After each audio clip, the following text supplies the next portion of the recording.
Caros colegas, esse é mais um Bonecast. Eu sou Fernando Oliveira, estou aqui com meus colegas Francesco Blumetti, Felipe Barcelos. A gente vai falar sobre um tema bastante interessante na ortopedia pediátrica, que são os pés da criança, o desenvolvimento normal e algumas patologias dos pés. Francesco, e aí? Tema interessante, hein? É um tema interessante. Tudo bom, pessoal? Aqui é o Francesco. A gente sempre fala que tem alguns temas que são os mais frequentes da gente ver no consultório, né? E esse daí é um daqueles que talvez hoje em dia tenha ficado um pouco menos, assim, comum aquela queixa dos pais de chegarem para a gente e falarem: e aí, doutor, meu filho tem pé chato, eu quero usar uma bota, esse tipo de coisa. Mas ainda é uma coisa que a gente vê bastante, né? E vê pessoas que passam botas por aí, né? Você tem visto aí ainda, Felipe? Bom dia, boa tarde, boa noite. Obrigado aqui mais uma vez, Bonicast. Vamos conversar com muita coisa legal aqui, trazer conteúdo, principalmente baseado em evidência científica. Eu acho que a ideia é a gente dar uma nivelada, né, em alguns assuntos, e esse é o assunto mais frequente do consultório. Eu concordo com o Francisco que houve uma redução, até o Intowing talvez esteja É, igualando ou superando o pé plano, né? Com Mas eu acho que certeza. o Intou principalmente, e a marcha na ponta dos pés, e a né? marcha na E a ponta dos marcha na pés. ponta dos pés junto com a hipermobilidade, Junto, É. sim. né? Mas ainda principalmente pela demanda dos avós, né? Na maioria das vezes, né? Acho que é o que mais a gente percebe. Eu vi porque minha mãe falou, a mãe falando da avó, né? A avó falar, minha filha usou bota, Exato. né? E ela, será que o filho dela vai ter que usar também, né? E como vamos E então, aí? então vamos Resolve ou não resolve? vamos começar do começo. Vamos falar assim, quantas vezes a gente não via antigamente, né? Os pais falarem realmente, doutor, meu filho quando nasceu não tinha nenhuma curvinha no pé, né? Ou a criança começa a andar, doutor, eu tô preocupado que meu filho tá começando a andar, eu já tô olhando o pé dele, não tem nenhum arco no pé. Como é que é o desenvolvimento normal do arco plantar das crianças, Felipe? A criança quando anda tem arco no pé, não tem arco no pé, deveria ter arco no pé, coloca palmilha em todo mundo, como é que é? E aí? Pé plano no bebê, precisa tratar, não precisa tratar? Então, isso é uma questão muito fácil de te responder, né? Não existe arco em bebê. Todo bebê nasce com aquele pé gordinho, com aquela adiposidade na região medial, plantar do pé, e o arco ele vai se desenvolvendo com a medida que a criança vai crescendo, começa a andar. Então a gente pensa que uma criança até os 2 anos ela tem o pé pãozinho, né, que o pai fala, é o esperado, esse é o normal. Então, o contrário e o errado é quem está tratando esses pés, principalmente os 2 anos de idade. Então, assim, o pé então geralmente é plano quando a criança começa a andar. Francesco, o que caracteriza um pé plano? É só a ausência do arco? O que mais que tem de deformidade junto com o pé plano? O pé plano, ele tem isso, né? Tem a ausência do arco, como você falou. Ele tem um calcanhar que é um pouquinho mais valgo, né? Que a gente fala, aquele calcanhar virado para fora. E é muito interessante que os pais muitas vezes trazem isso para a gente, porque eles veem a deformidade diferente do que a gente vê, né? O ortopedista ele está acostumado a definir a deformidade como o segmento distal está desviado com relação à parte mais proximal, né? Então a gente pensa que o calcanhar está virado para fora. E os pais falam: puxa, doutor, o meu filho está pisando torto, porque ele pisa Pisa para dentro. para dentro. É E a gente verdade. não vê dessa forma. Claro que é isso, né? Porque, na verdade, aproxima, né, o maléolo medial ali do solo, digamos, né? Mas isso é muito legal, porque é frequente, né? Você tem que fazer, mas peraí, eu ainda faço assim com a mão. Ele tá pisando para dentro assim ou ele tá pisando para dentro assim? Exatamente. Acho que a Sempre gente, essa conversa. mesmo a gente sem se falar, a gente faz a mesma coisa, né? E aí ele tem. Então, assim, é um calcanhar que eu falo para os pais: você olha de cima, você vê o calcanhar. Então, assim, às Uhum, vezes ele é tão valgo que você consegue ver o calcanhar olhando o pé de cima, o que não é Sim, o normal, né? Então, esse valgismo é comum e a abdução, sim. né? Do pé também. Então, o pé é virado para fora. Então, a criança costuma andar com aquele pezinho em rotação lateral, às vezes por causa do pé ter uma abdução, né? E não por um distúrbio rotacional da tíbia, por exemplo, né? que é o que é frequente, né? Pé plano valgo abduto, né? A Exatamente. exceção seria um pé plano skill foot. Podemos falar também, eu acho que é importante a gente mostrar essas diferenças dos tipos de pé plano, né? Exato, porque Uhum, o pé plano valgo abduto, né? E como eu sempre falo, ele é uma alteração tridimensional do pé. Então não é que são três deformidades associadas. Na verdade, é uma deformidade só, porque é uma rotação, né? Geralmente na articulação talo-navicular, que provoca essas deformidades no pé, né? Então é isso que a gente costuma observar: uma redução no arco do pé, um valgismo dos retropés, né? E uma abdução dos pés. Mas a gente, como o Felipe falou, isso é comum nos primeiros anos de vida, né?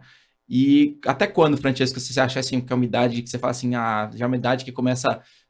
Se eu começo ainda a ver um pé plano, eu imagino que esse paciente pode ser um paciente que vai ter pé plano na vida adulta, por exemplo. Como é que você pensa isso? Eu costumo até citar, baseado em alguns uns gráficos enfim, de descrição de normalidade, assim, né? Que por volta dos 2 anos de idade, mais de 90% das crianças vão ter um pé plano ainda, né? Não vão ter aquele arco, podem até ter graus variados ali do valgo, né? Do pé virado para dentro, como os leigos falam, né? Mas aí essa porcentagem vai diminuindo, né? Chega lá por volta dos 4 anos, já mais ou menos metade ainda tem um arco um pouco diminuído.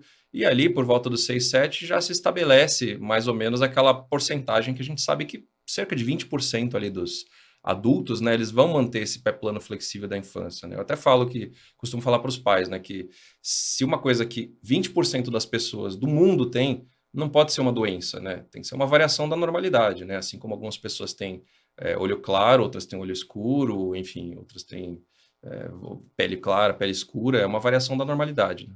Acho que a questão de você definir dentro de uma curva de Gauss, né? Sim. Então a gente que está falando principalmente para o público de colegas, ortopedistas, de fisioterapeutas, mas a curva de Gauss ela vai definir o que é típico, né? Não vou nem falar o que é normal, porque o padrão de normalidade muda de população para população. Eu acredito que se a gente for estudar, vão ter populações que o pé plano seja ainda maior. uma incidência ainda maior, né? Mas é isso. A literatura mostra de 11 a 20% de prevalência nos adultos, né? Uma persistência desse pé plano. E aí, o que o Francisco falou, é uma característica. Então, assim, a gente não objetiva corrigir desvios da normalidade, né? Então, a gente objetiva tratar o quê? Sintomas, quando eles existem, né? Então, os pés planos, eles não são problemas per si, né? Eles são os problemas se eles estão trazendo repercussões, ou problemas, a criança tem um distúrbio de braço de alavanca importante, que a gente vai ver na marcha que ela vai ter uma baixa potência, uma dificuldade importante na marcha, o que é pouco frequente em pacientes neurotípicos, né? Mas acontece.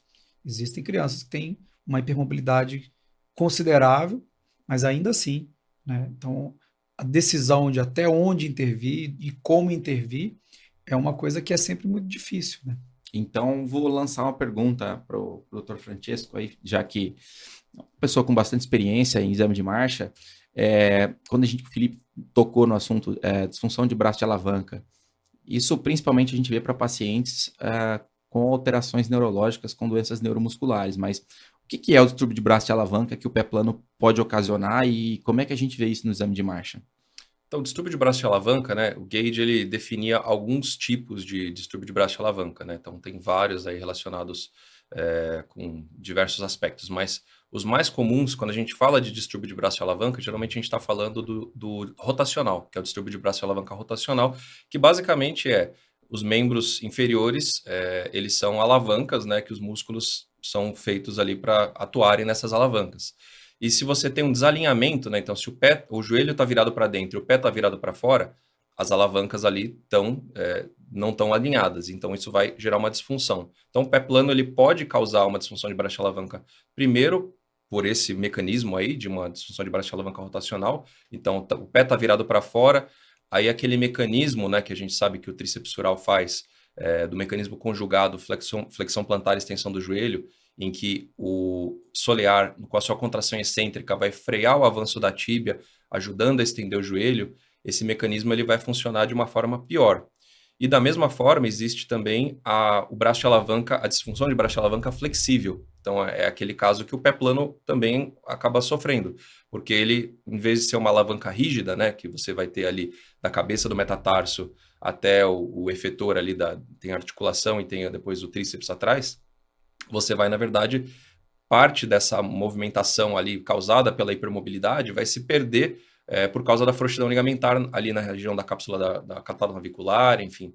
Então, essa disfunção de braço de alavanca, por ser uma alavanca flexível, também impacta no pé torto, no pé plano, aliás, né? Não no pé torto. Então, basicamente, a abdução do pé leva a uma alteração rotacional no braço de alavanca e a hipermobilidade do pé plano, que é característica do pé plano, Sim. leva a uma quebra no médio pé, né? O que atrapalha aí a transmissão de energias, vamos dizer assim, na região do pé, e isso pode ser um problema, e para o paciente, por exemplo, com paralisia cerebral de parética, pode ser a diferença entre o paciente andar agachado, né, ou andar normal, né, então pode ser interessante essa correção, né? Então, assim, essa disfunção de braço de alavanca pode acontecer nos casos de pé plano, né? Felipe, quando a gente trata pé plano no paciente neurotípico, o que você pensa de tratamento para paciente neurotípico, 5 anos, 6 anos, 8 anos, o que você pensa para tratar esses pacientes? Assim, a primeira questão é você definir o que é exatamente o pé plano, né? Então, a gente está falando de pé plano flexível, você está falando de pé plano rígido, que existe aí uma diferença abissal. Então, aqui até agora a gente falou bastante de pé plano flexível. Perfeito. Mas, obviamente, a primeira coisa que a gente busca no exame físico é encontrar, né? E às vezes é difícil. Às vezes uma colisão tarsal, ela pode ser, por exemplo, uma calcâneo navicular, nem sempre vai ter um exame físico tão evidente de manter, por exemplo, no teste de ponta dos pés, o calcanhar em valgo. Frequentemente a gente encontra crianças com colisão tarsal e que os pés não são muito fáceis de definir isso clinicamente. Então, você vai decidir ali, examinando o paciente, perfeito, se você vai precisar de algum exame adicional. Então, o exame do paciente com o pé plano, para definir entre o pé plano flexível e rígido, no exame clínico é a ponta dos pés. O que mais que você pode lançar? Eu sempre tento fazer a redução da articulação talo-navicular na minha mão mesmo, fazendo uma redução passiva, e eu já sinto uma mobilidade, eu já sinto na mão a varização da subtalar. Perfeito. Jack test você usa? Jack test eu uso também, a criança está de pé. Basicamente são esses, e a rotação externa, né? Você roda externo, segura a tíbia, roda externo o pé, você vai ver a formação do arco longitudinal e a varização do calcanhar. Então, uma vez que você está muito evidente que é um pé plano flexível, aí a consulta ela passa a ser, quando não tem sintomas, passa a ser uma consulta de convencimento dos pais de que aquilo naquele momento não é um problema. Perfeito. E uma coisa que eu sempre deixo muito claro é que não é necessariamente porque não é um problema naquele momento que não possa vir a ser um problema no futuro. Porque essa comunicação, esse detalhe, é importante a gente levar para o consultório. Porque às vezes as pessoas, você comunica de uma forma e a pessoa entende, não, aquele médico falou que não tem nada. Não, calma. Eu estou dizendo que nesse momento, uma criança de 5, 6, 7 anos, como você perguntou, que tem um pé plano flexível indolor, nesse momento, não é momento da gente fazer intervenção com palmilhas, não é momento de fazer intervenção com botas, é o momento da gente ter paciência e reavaliar caso haja no futuro algum problema. Como eu falo, eu sempre falo, né? O ortopedista pediátrico ele é procurado pela mãe por 2 motivos, né? Primeiro, para atestar que aquilo que ela vê no filho dela, de fato é uma alteração. Não necessariamente uma doença, mas de fato uma alteração. Então, ele tem o pé plano. Sim, ele tem o pé plano. Pode não ser uma doença. Então, essa é a primeira coisa, porque a mãe odeia ser chamada de louca, né? Odeia, como todo mundo, né? Mas a mãe já... Não, eu não sou doido. O médico falou que ele não tem nada, falou que isso aí não é nada. Realmente, ele tem alguma coisa, ele tem um pé plano. Você precisa dar um nome para aquilo, às vezes. Sim. Você pode falar, isso não é uma doença, isso não é uma patologia, isso é normal. Se 95% das crianças têm pé plano aqui nessa idade, isso não pode ser um problema, né? Como o Francesco falou, você vê? Obviamente isso é normal. Reafirmar, né? Eu falo sempre com o residente, falo assim, ó, reafirme para a mãe que você está vendo o que ela está vendo. Está vendo, exatamente. E o segundo ponto é se aquilo lá vai ser um problema para o filho dela no futuro ou não. Então, isso é um ponto que você tem que deixar muito claro. Até que ponto você acha que aquilo pode atrapalhar, até que ponto aquilo não pode. No caso do pé plano, geralmente é tranquilizá-los mesmo, porque na maioria das vezes isso não é um problema, né? Então, acho que esse ponto é importante, né? Tocar nisso e falar, a gente vai ter que se ver de tempos em tempos, anualmente, semestralmente, para a gente continuar fazendo esse segmento para saber se isso alguma hora vai ser um problema, porque muitas vezes o sintoma do pé plano pode ser uma fadiga, né? Eu já tive pacientes que falam, doutor, ele é preguiçoso, vai andar no shopping, ele não gosta, porque às vezes o paciente, às vezes eu penso que essa disfunção de braço de alavanca pode sim influenciar de alguma forma, né? Mas o principal sintoma que a gente busca geralmente é dor, né? Então, dor ou na região medial dos pés, ou na região lateral, né? Que a gente até pode suspeitar de uma colisão tarsal, etc, né? E quando precisa tratar? Então, suponha que você pega um paciente com pé plano doloroso, Francesco. O que você utiliza de de dispositivo ou de mecanismo para esse paciente melhorar. Posso só fazer jogar uma questão anterior para o Francisco, antes da gente avançar para o tratamento? Como que você orienta as famílias, né, baseado no que a gente tem de evidência científica desse paciente que é um pé plano flexível e indolor nessa idade da infância? Acho que em geral é isso, né? Tem muito questionamento, um pouco que você já falou, mas tem muito questionamento se muda alguma coisa, existe aquela coisa folclórica da criança andar em terreno irregular, descalça, andar na areia. Até acho que pode haver algum benefício no sentido de fortalecer a musculatura intrínseca do pé, etc., mas que isso não vai, acho que tem que deixar claro para os pais que o fato dele andar ou não nesses terrenos, né, digamos, irregulares, não vai fazer com que o arco apareça ou não. Pode até, eventualmente, reduzir sintomas, deixar a musculatura intrínseca mais forte, etc., mas não vai fazer com que o arco apareça, né? E ainda dentro da avaliação, que você comentou, que eu acho que é importante, é a gente fazer uma avaliação também do encurtamento do tríceps sural, né? Porque muitos desses pacientes com pé plano, eles têm também um encurtamento do tríceps sural. E existe um pouco mais de incidência de pé plano doloroso, fora o pé plano rígido, né? Estou falando do pé plano flexível aqui, nesses pacientes que têm um pouquinho de encurtamento.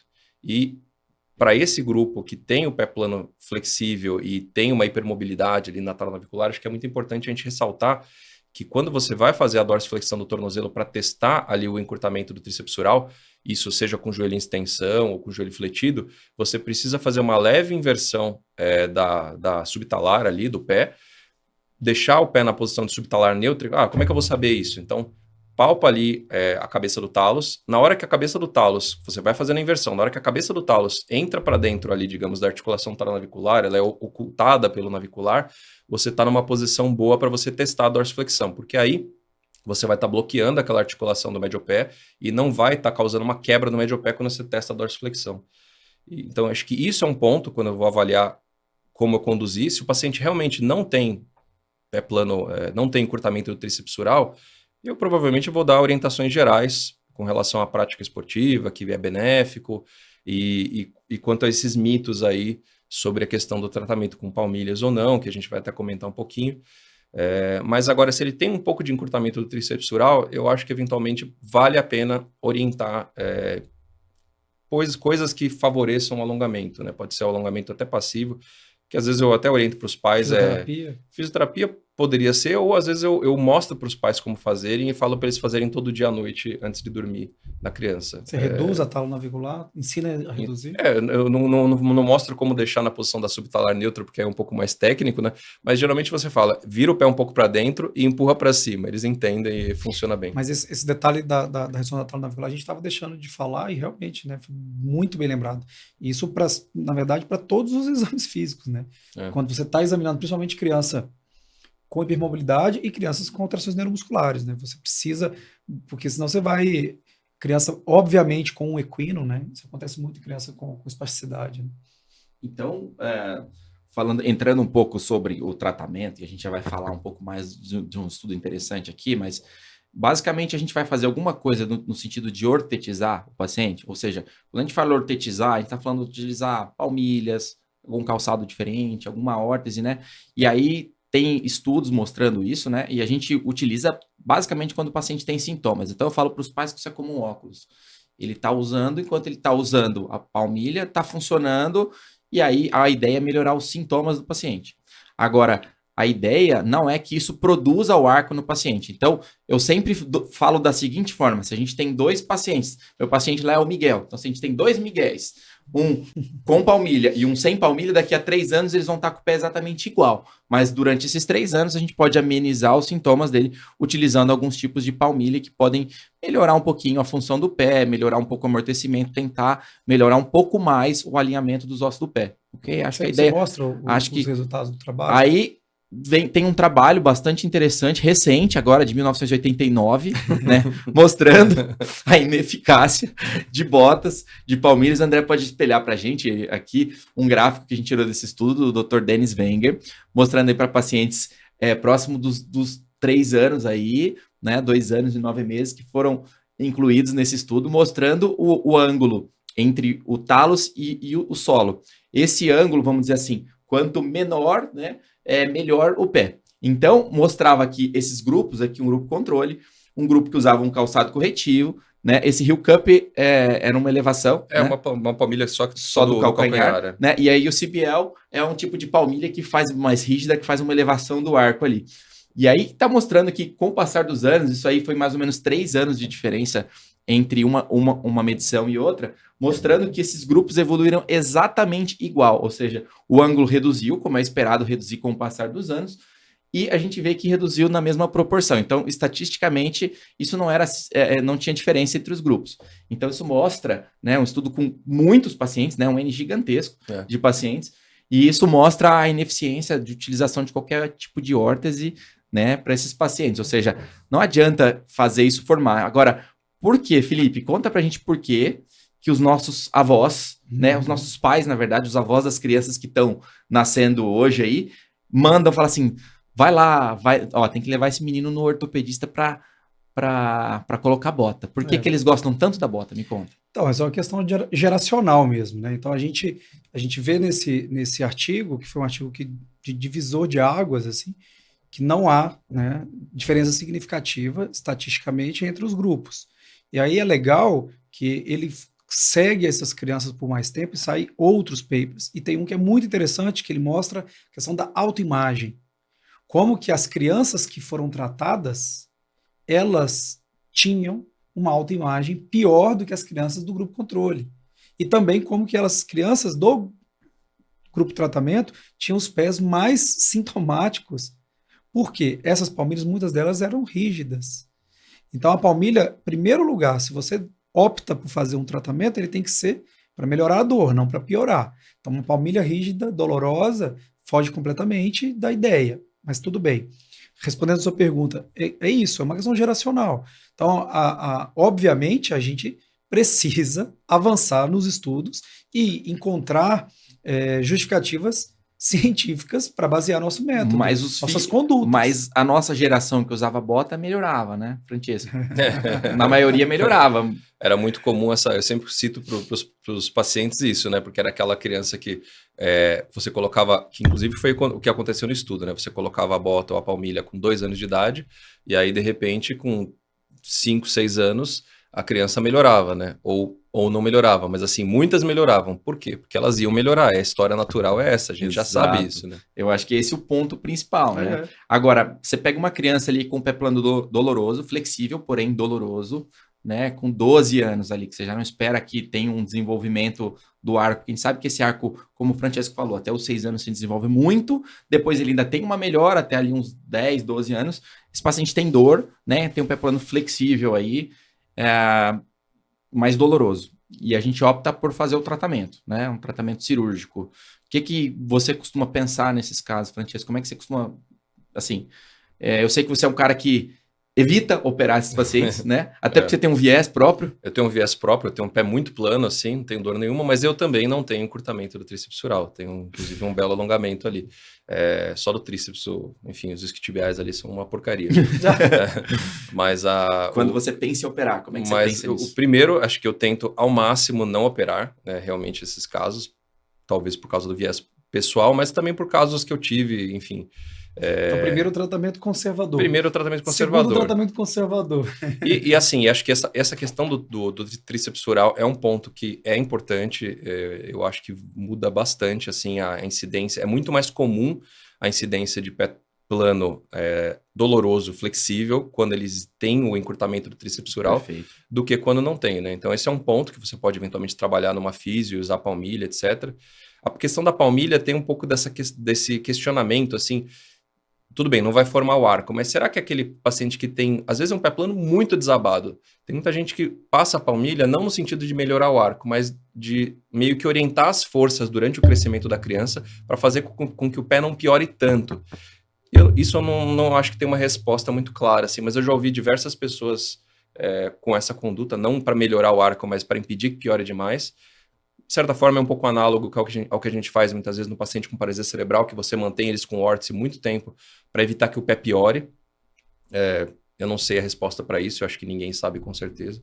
Mas pensando no tratamento cirúrgico, acho que tem as opções aí que, enfim, tem as que Por exemplo, o Dr. Fernando gosta muito das opções do tipo calcaneal stop, que são minimamente invasivas, né, que são artrorrises, né, que bloqueiam ali um movimento anômalo da subtalar.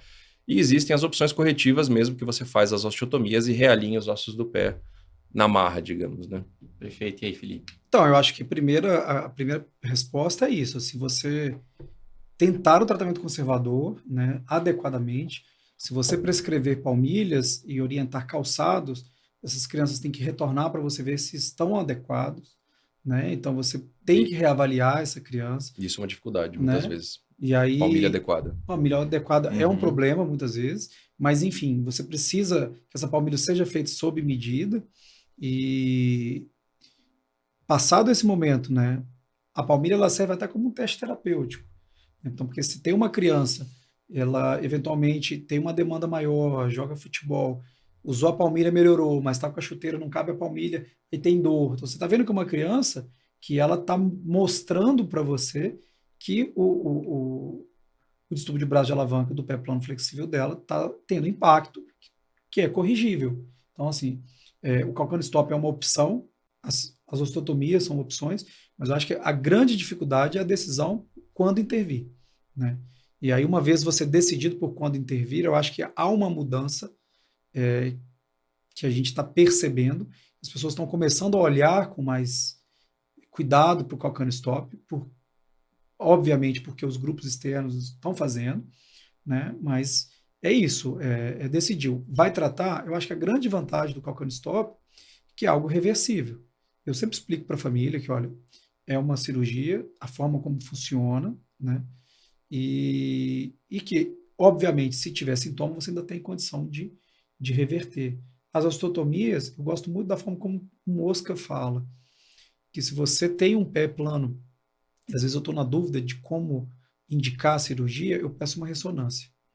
Se for possível que a criança faça uma ressonância, um adolescente, 10, 11, 12 anos, ele, quando tem um impacto, principalmente o impacto da fíbula com o calcâneo, você vai ver um edema naquela posição lateral. Você vai ver se aquela dor lateral tem um impacto, você já começa a entender um objetivo mais direto da cirurgia, né? De reduzir aquele impacto. Ou quando você tem uma sobrecarga, edema no retropé. Então, essas informações eu acho que ajudam bastante na tomada de decisão. Perfeito. Eu penso da mesma forma, assim, na verdade, esse impacto da fíbula com o talos, com o calcâneo é importante, esse impacto anterolateral. E existe a síndrome do seio do tarso, também quando tem esse valgo excessivo, o processo lateral do talos ali, ele pode ter um impacto com o calcâneo. E a gente vê um edema nessa região, e isso geralmente é um sintoma de dor importante para esses pacientes, né? Então, quando é um excessivamente valgo retropé, a gente costuma ver essas alterações. Eu penso da mesma forma. O que eu gosto muito, o que me agrada muito é que se você, apesar de não ser um osso só, né, o pé não é um osso só, mas se você tem o cora da deformidade do pé plano, esse cora é o seio do tarso. Então, o cora é o seio do tarso. Então, quando você age no seio do tarso com artrorrise, que eu gosto muito da técnica do calcâneo stop, eu acho que você age no centro do problema. Então, você vai no cora e você corrige as deformidades todas tridimensionalmente.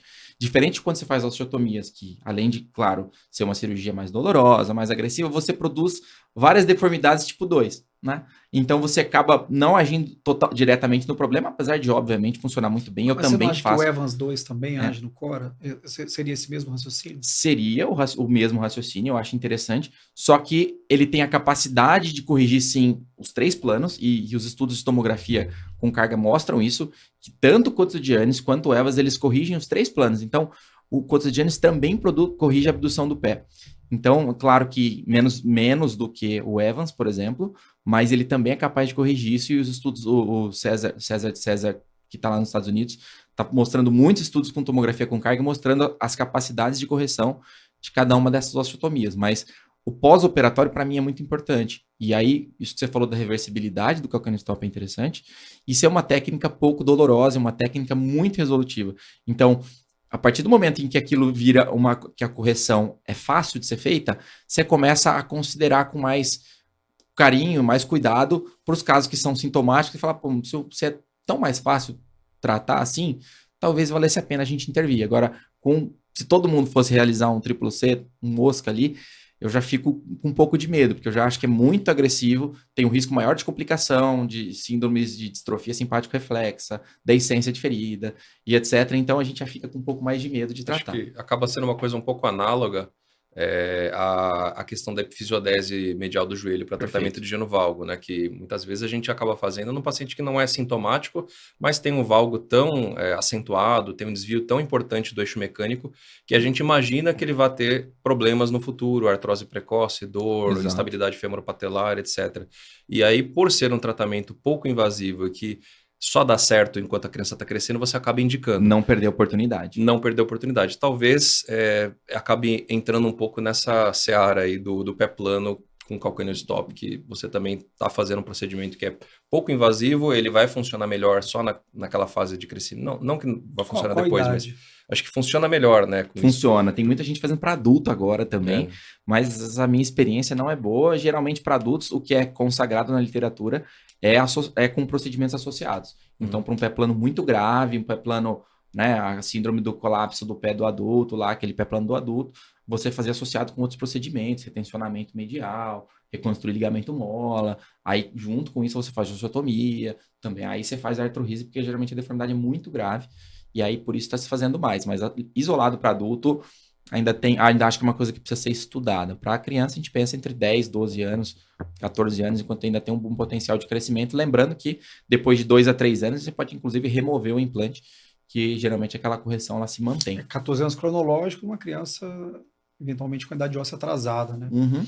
E você falou uma coisa, um ponto importante aí, que é a questão do retencionamento medial, né? Que é uma cirurgia que ela é muito utilizada no tratamento do pé plano do adulto, do pé plano adquirido, né? Mas que é uma outra patologia. O pé plano flexível, ele não se beneficia dessas cirurgias de partes moles de retencionamento medial, Perfeito. de reconstrução de partes moles, e é importante esse detalhe, né? Porque isso agrega muito morbidade na cirurgia. Perfeito. Perfeito. Eu acho que sim, a gente tem que saber que são entidades nosológicas Distintas. totalmente diferentes, né? Eu queria, para a gente finalizar, só propor aqui, cada um fale os hot points aqui, né? Eu queria começar, então, já que eu propus, né? Eu queria falar que eu acho que o ponto essencial é fazer uma avaliação clínica bem detalhada, avaliar a parte clínica do paciente, avaliar a flexibilidade dos pés, avaliar o curtamento do tríceps sural, né? E gastar tempo na consulta. Eu acho que para conversar, mostrar que você está ali, mostrar que existe uma alteração, mas essa alteração pode ser normal para a idade, e mostrar que esse paciente, como eu falo para os pais, vocês só vão deixar de ser meus pacientes se vocês quiserem, porque por mim a gente vai ficar.